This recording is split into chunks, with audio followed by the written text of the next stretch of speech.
Today we start 6th chapter Circle of Mathematics 2.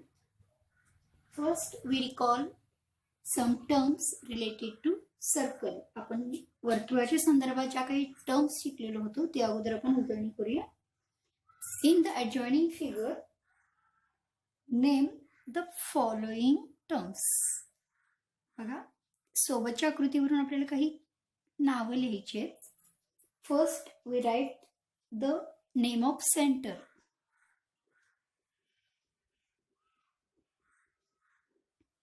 Center is P, point P. Radius is PA, PQ, PR. बघा आठवते का? Segment PA, segment PQ, segment PR. Diameter कोणता व्यास आहे? Segment QR. Cord जीवा कोणती आहे? Cord is segment BC और segment QR. QR सुद्धा cord आहे आणि BC सुद्धा कॉर्ड आहे. Then central angle,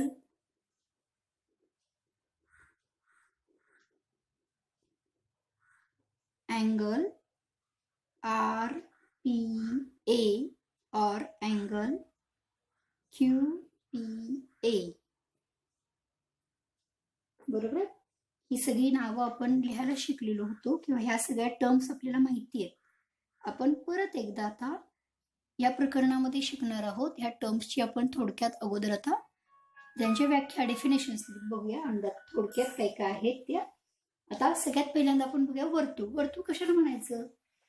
तर the set of points in a plane which is equidistant from a fixed point in the plane is known as a circle. लक्षात येते का? बघा the set of points in a plane, वर्तुळामधील बिंदूंचा संच. कसे बिंदू? Which are equidistant from a fixed point. आता इथं फिक्स्ड पॉइंट कोणता आहे? P. आणि P पासून समान अंतरावर असलेले सर्व बिंदू, या सर्व बिंदूंच्या संचाला काय म्हणणार आहोत आपण? सर्कल.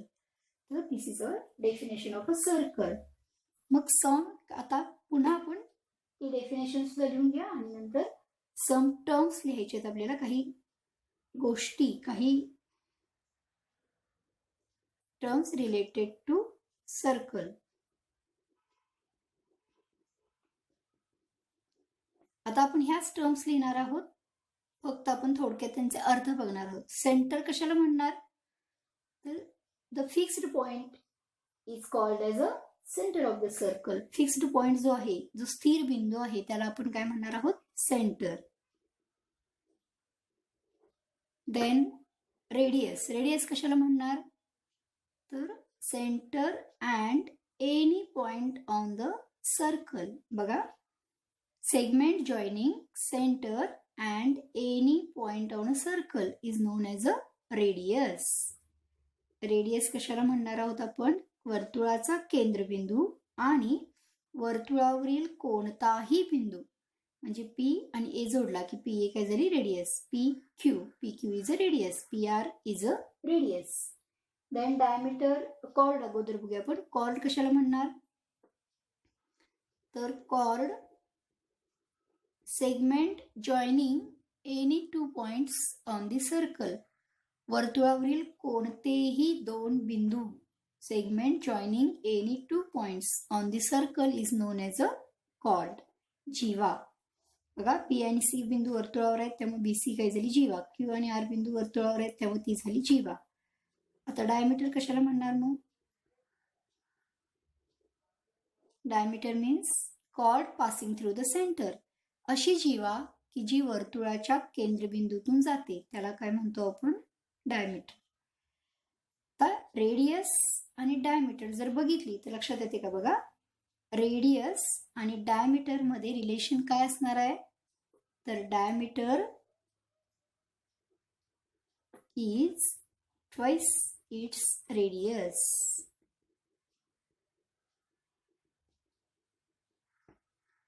आता जर आपण अशा कॉर्ड काढायला गेलो तर सगळ्यात मोठी कॉर्ड कुठली असेल बघा, लक्षात येते, सगळ्यात मोठी जास्त लांबीची जीवा कोणती असेल तर diameter. And therefore diameter is the largest chord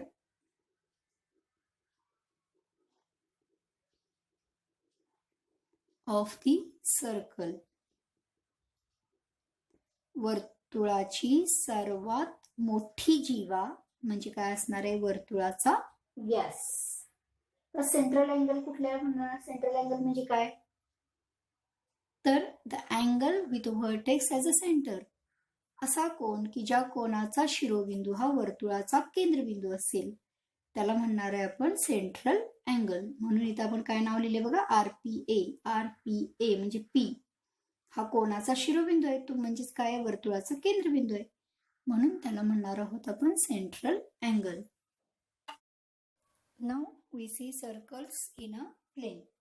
वर्तुळामध्ये प्रतलातील वर्तुळे, आता ती कोणकोणत्या प्रकारची असतात. First type is congruent circles. Congruent circles म्हणजे काय, एकरूप वर्तुळे.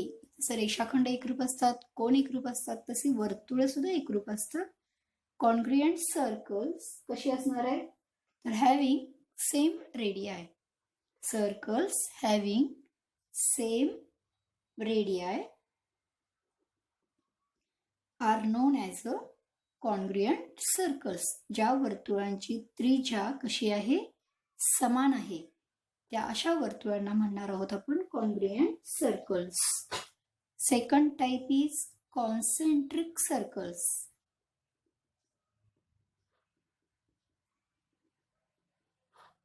एक केंद्री वर्तुळे. एक केंद्री वर्तुळे म्हणजे याच्यामध्ये सेंटर सेम असणार आहे आणि रेडियस मे बी डिफरंट. म्हणजे circles having same centre and different रेडियाय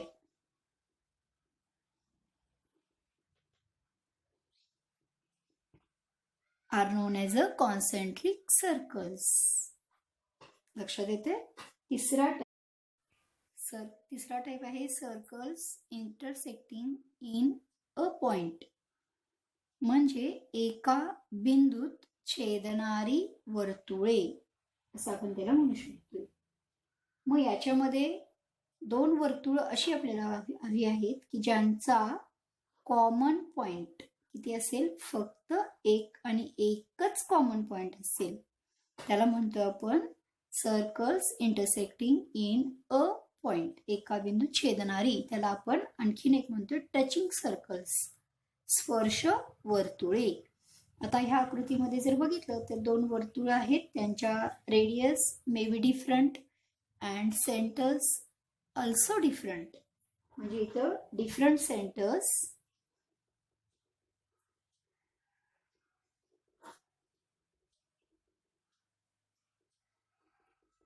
different रेडियाय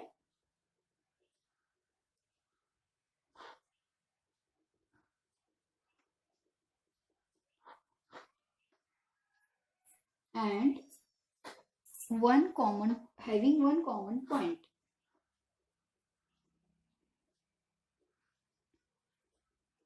Only one common point is known as a circle intersecting in a point. लक्षात येते. दोन वेगवेगळी वर्तुळ केंद्रबिंदू असतील, त्यांच्या त्रिज्या समान सुद्धा असतील किंवा वेगवेगळ्या असतील आणि त्या दोन्हींना कॉमन पॉइंट फक्त एक असेल, त्याला आपण म्हणतो टचिंग सर्कल्स. आता अशीच आकृती इथं सुद्धा काढली बघा, फक्त इथं दोन्ही वर्तुळ एकमेकांना बाहेरून स्पर्श करतात. एक्सटर्नली टचिंग सर्कल्स, बाह्यस्पर्शी वर्तुळे, आणि इथं आहेत आतून स्पर्श करतात म्हणून त्याला आपण अंतरस्पर्शी वर्तुळे असं म्हणतोय. लक्षात येतंय?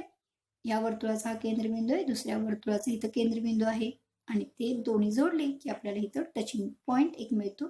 म्हणून आपण ह्याला म्हणणार आहोत, ही सुद्धा कशी आहे, circles intersecting in a point. आता चौथा भाग आहे, चौथा प्रकार आहे circles intersecting in 2 points.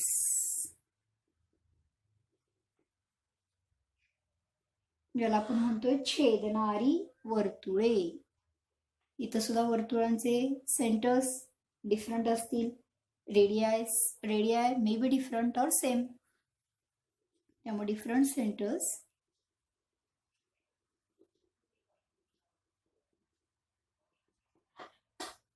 Different रेडियाय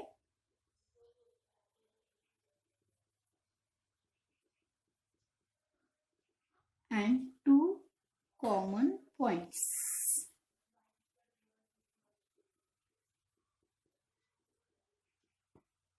are known as circles intersecting in 2 points.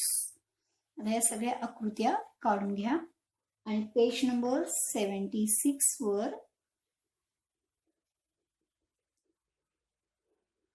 काही टर्म्सचे डेफिनेशन्स लिहिलेले आहेत. Some terms related to circles. तर त्या काही करा, डेफिनेशन लिहून घ्या.